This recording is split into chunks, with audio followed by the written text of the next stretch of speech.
Hello everyone. Today we're going to talk about matrix operations, and our focus for today's lesson is going to be on scalar multiplication.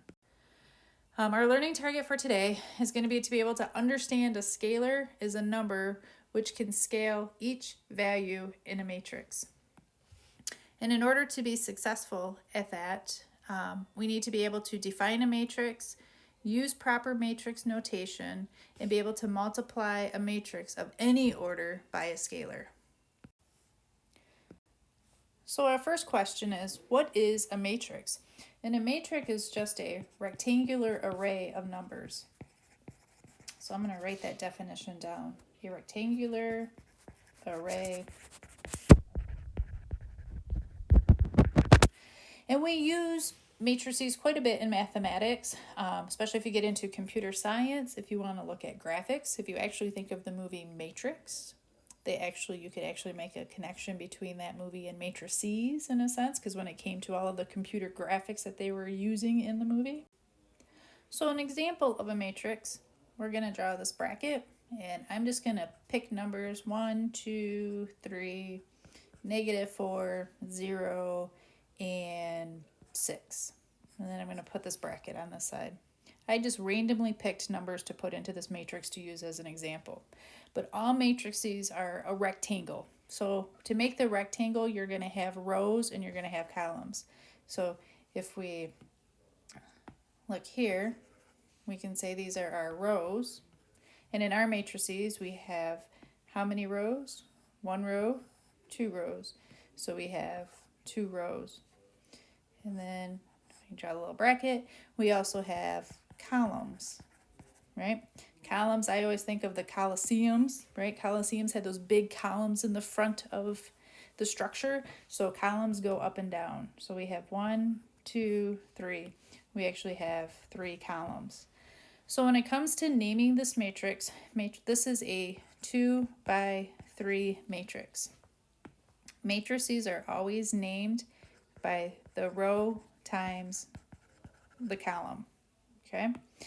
And this is when we get to that word, and then we're on our learning targets and our success criteria, when it talked about of any order, this is what they're talking about, right? So the order is how you name that matrix, and it's always rows by columns, right? So matrices can be of any size as long as they fit into that rectangular pattern. So for example, I could actually have just the number, I don't know, what's your guys' favorite number? 7? Yep. So that is a matrix. And if we think of row by column, this order would be a 1 by 1 matrix, right? We could have a matrix that is, let's say, 3, -7, and 17, right? So when it comes to figuring out the order of this matrix, it's rows by columns. So rows are going across. So how many do we have going across? We only have 1 row, right? So it would be a 1 by, and then how many columns? Columns go up and down. So you have 1, 2, 3. So we have 3 columns, right? And like I say, like these can be any size or any order. Sometimes they can get a little bigger if they wanted to, and they don't have to be whole numbers. We could have 1/2. We could have 5, -0.2, 1 2/3, 10. We could even have bigger numbers or smaller numbers. Let's say -527, 2, and 1016, for example, right? And they could keep going on even longer. And on this one, again, when we want to name it, we want to name it by rows by columns. So how many rows do we have? We have 3 rows by how many columns? 1, 2, 3 by 3 columns. So the order of this matrix is a 3 by 3. And we can use these, like I say, they use these for a lot of different things. For example, this could be the level of intensity of colors on the screen, and each one of these values, each one of these inputs or entries into the matrix has to do with a certain intensity of whatever shade it is that they're looking at. It can be used as if an object is or is not on a picture screen or something along that lines. When you get into like economics and probabilities, this can be used to simulate a situation. This could be used to simulate a system of equations. Sound familiar? So this is actually kind of we're going to learn how to do some algebra with matrices and with a matrix. And once we learn how that algebra works when it comes to a matrix, then we actually can go back to where last week when we were actually talking about systems of equations, and we now can use these matrices to actually help us when it comes to solving those systems of equations that we were doing.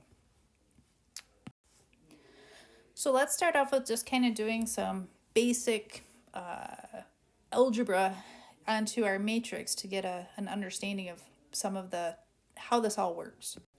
So one of the first things we're going to talk about is called a scalar. And if we go back to our learning target, and it sat there and said that a scalar is just a number which can scale each value of a matrix. So our scalar is just going to be a real number,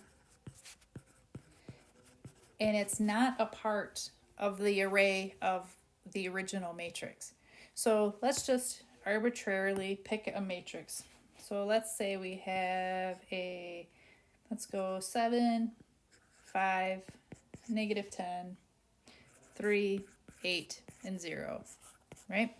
So just for the fun of it, let's talk about our order when it comes to this matrix. So how many rows do we have? We have 2 rows. And how many columns do we have? We have 3 columns. So this is a 2 by 3 matrix. So when it comes to a scalar is a real number that we're going to use.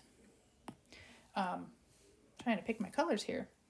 A real number that we're going to use that's going to affect every entry into this matrix. So we're just going to pick a number and we're just going to say 3, like 3 is the scalar.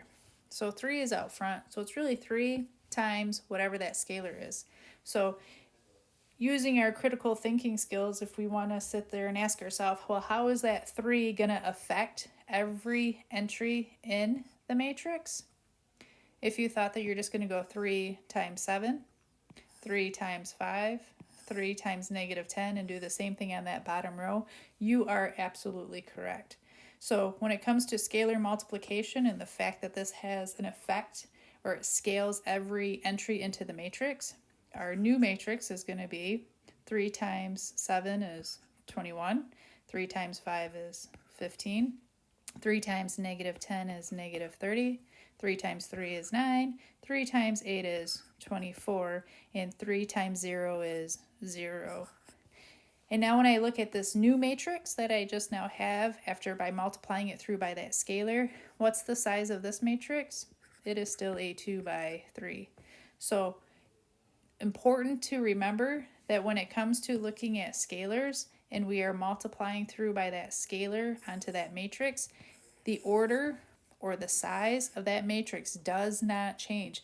That isn't true in all operations when it comes to looking at matrices, so we need to make sure that we remember when it comes to scalar multiplication, our order of our matrix does not change.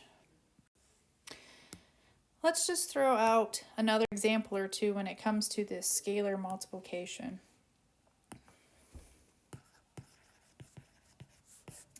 So I wish you guys were here so I could hear your voices so you guys could give me some numbers. Let me tell you, coming up with this sometimes on my own is kind of more troublesome, right? So let's say we have a scalar of -5. And when it comes to our matrix doesn't have to have all whole numbers in there. So let's just say we have, let's go, 2x, a 0, -3, and we could even spice it up quite a bit and say we had x plus 2, right? And it's important to know, like this x plus 2, this is technically one number, right? There's an operation going on here. You need to take a number and add 2 onto it. So this is representing one number, just like up here, 2x, that's 2 times x. That operation is actually one number. So just for the fun of it, when it comes to naming our matrix goes row by column. So the order of this matrix is A 4 by 1, right? So if we go through and we want to do our scalar multiplication, right, and multiply our entire matrix by this scalar, that has to go to every one of these. So in order to go to every one, if we multiply this out, our top entry is going to be negative 10x, right? Our second entry is going to be 0, and then 15. And then on the bottom, we just have to remember our algebra. If we take that negative 5 and we want to multiply everything by that negative 5, by a scale of negative 5, we need to make sure we share it with everybody, right? So we are actually going to get negative 5x minus 10. To double check, just for the fun of it, how many rows do we have? We have 4 rows. How many columns? 1 row. Our order of the two matrices did not change. So we know that as long as our numbers are correct, our size is correct, we did this correctly. Hope this tutorial or video was helpful for you guys. On the next video, we're actually going to talk about addition and subtraction of matrices. So I'll see you soon. Talk to you later. Bye.